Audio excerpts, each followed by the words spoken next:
Greg is a first-time caller out of New York City. Hey, Greg. Hey, good morning, Jesse. How you doing, buddy? I'm doing good. How you doing? All is well. You're on the air. Okay. It's a pleasure to finally talk to you. Thank you, Greg. All right. I've been watching your videos on YouTube for about 8 months now. Binge watching them, and it's like one of the funniest things I've ever watched in my life. And I didn't notice until I started watching your videos that I've been a beta male all my life. Yes. And it's like once I started watching your videos, it's like it's like I woke up. It's like I'm finally woken now. Why And you it's were amazing. not able to see or had not noticed that you were a beta male prior to listening to my videos? Why you had not noticed that already? I don't know. It's hard to explain. It's like, I knew that, first of all, I come from a broken family. Yes. I was born and raised in the Bronx. My parents, they're from the Dominican Republic. So I'm basically like a first generation American. Yes. So I was not raised with my pops in the house. Right. It's just my mother and my stepfather. She has Amazing. 9 kids in total. Amazing. And I'm the 5th. I'm the last of my dad and my mother's relationship. Right. And the rest of my younger siblings, they're from my step pops. Okay. So I've never I wasn't raised with my dad, and I remember like when I was younger, like when I was 5 and 4, he used to come come and pick us up, and we'll go on vacation to where he was living at. Yes. And it felt good because I was a little kid, and then every time I would know that they'll tell me that's your father, that's your father. I loved him, but I was a little kid, I was about 5, so I would be happy to see him just because, we'll go to like McDonald's and stuff like that, and then after that was gone, Yes. come back home, and then it was regular. But growing up, I always knew that I had a father, but he wasn't living with me and there for me. So I always thought that he never cared about me, or he never loved me or anything like that. Amazing. And it wasn't until I started listening to your videos that I knew, you know what, I'm gonna call him. And, and I did that last week, and we spoke, and I forgave him about everything. And now everything is better. Amazing. For now. Amazing. I totally understand, Greg. The worst thing, the number one worst thing that can happen to boys and girls is to be turned away from their fathers. It is the worst thing. And the best thing that can happen is to return to your father.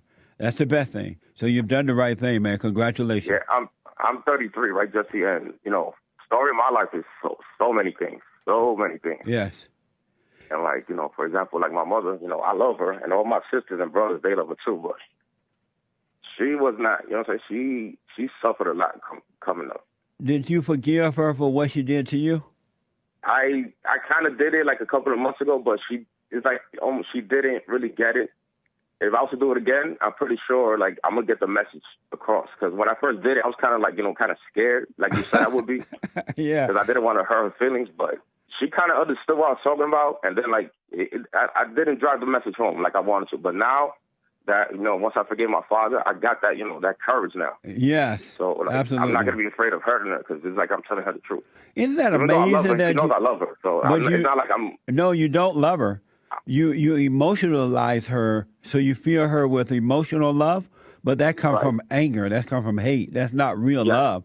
Real love would, if your mother had been a decent woman, real love would have allowed you to always be honest with her, never hate her, but tell her the truth, be honest. But she took that away from you by causing you to resent her, by causing you to be angry at her. And now you have fake love. That's why you was afraid of her prior to forgiving your father. But when you go and forgive her, just say, and don't give her that phony stuff, I love you, you're this, you're nice. Don't do that because you don't love her. Once you forgive her, then you can love her with the real love, and it's going to be amazing for you. Yeah. But you don't love her at this point. You do not love her yet.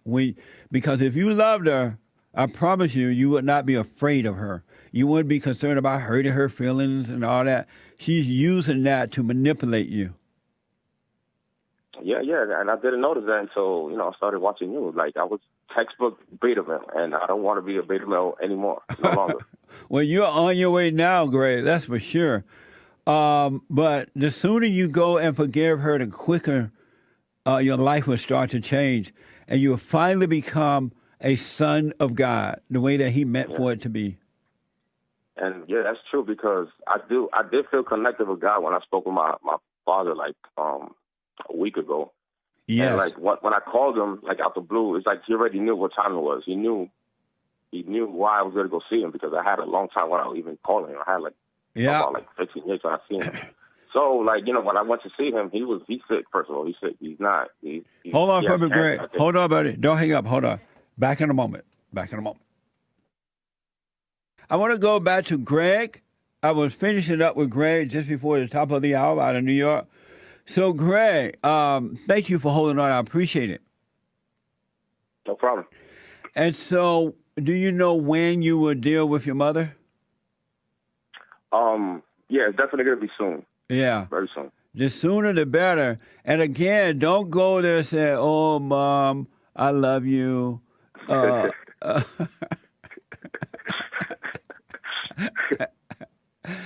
You did good by me. All that stuff.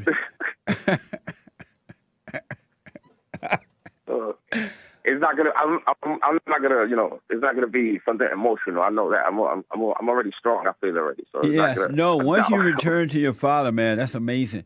The one thing, you want to forgive her for what she did. It was wrong. Absolutely. What she did to you, but what's been holding you back in life is your anger, your resentment, your judgment, which is pride, which is of Satan, right?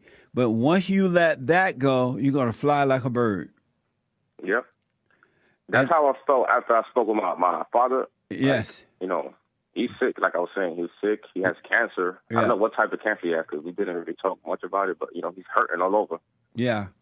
Well, and you were fortunate. It was like a strange sight, because I haven't seen him in a long time. And once, you know, I stepped into his apartment, I seen him. He's like, you know, old and hurting. So right. It was kind of tough for me to go there and then to talk about what I wanted to talk about. But I still, you know, endured that. And, that's you know, right. He knew why I went over there. So we started talking, and I just basically asked him what happened with my mother. Like, you know, stories I didn't know.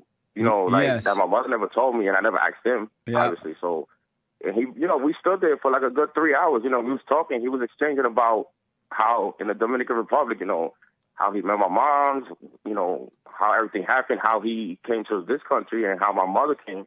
And it was, you know, eye-opening. It was amazing. I never knew that story about, you know, my father's side. Yeah. So that kind of opened, you know, put things in perspective for me. Yes. Because I was like, wow, I never knew that. Most mothers are not going to tell you the truth about what happened between you and your father.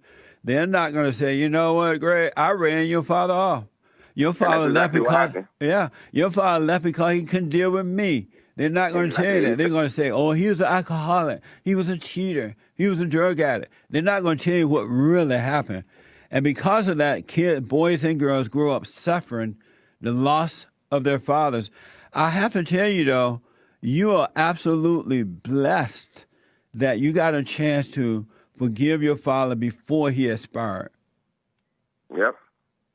So count your blessings, name them one by one. You are blessed, man. So let me know how it goes with your mother. Give me a call, right? Call me back. Sure, Jesse. I wanted to ask you a question.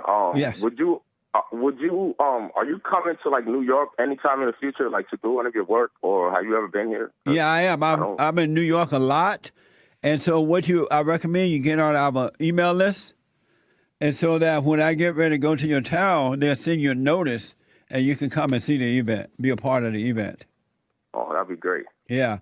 Also, we put out a newsletter 4 times a year now, and you can get one of those free, no cost for it. They're excellent newsletters. So make sure you sign up for that too. Give us your address. You can go to rebuildingtheman.com/contact. Rebuildingtheman.com. And so we'll notify you when things are happening. Oh, thank you.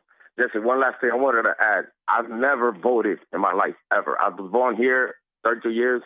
I had like the most laziest way of thinking about politics, just dismissing everything. Like, you know, I knew about politics, but I never cared about it. Yes. I cannot wait for 2020 so I could vote for the Great White Hope. Oh, that's right, man. Right on. The I great think this is white like hope. the best president I've ever seen in my life. Yes, mine too. And the best president I've ever seen or heard of in The my things life. that this man is enduring, like literally the whole media attacking him, is so clear. Like, Yeah. like this is crazy. It's crazy what's happening right now. And I want you to be aware as you are waking up, you're going to notice that your family members, your blood Oh family yeah, members. like I really got hints of it because everybody's seeing that like I'm Trump, and then like people start looking at me weird, and like even in my job and all that. It's like I see the BS coming once I start talking about it. Yes. and I see everything. And I was like, I don't care. Like That's right. I wanted to lose what friends, fake friends. That doesn't matter. They're not friends anyway. If they don't allow you to be you, Right. they're not To your think for friends myself, anyway. That's they right. weren't my friend in the beginning. Yeah, I know that now. for Absolutely. sure. Wow, what a call. You made my day, Greg. Thank you so much. Call me again, though, all right? I'll call you in the future. I'll let you know how it went. Okay, Thank buddy. you so much, Jesse. You're welcome. God bless you. That's amazing. I got goosebumps.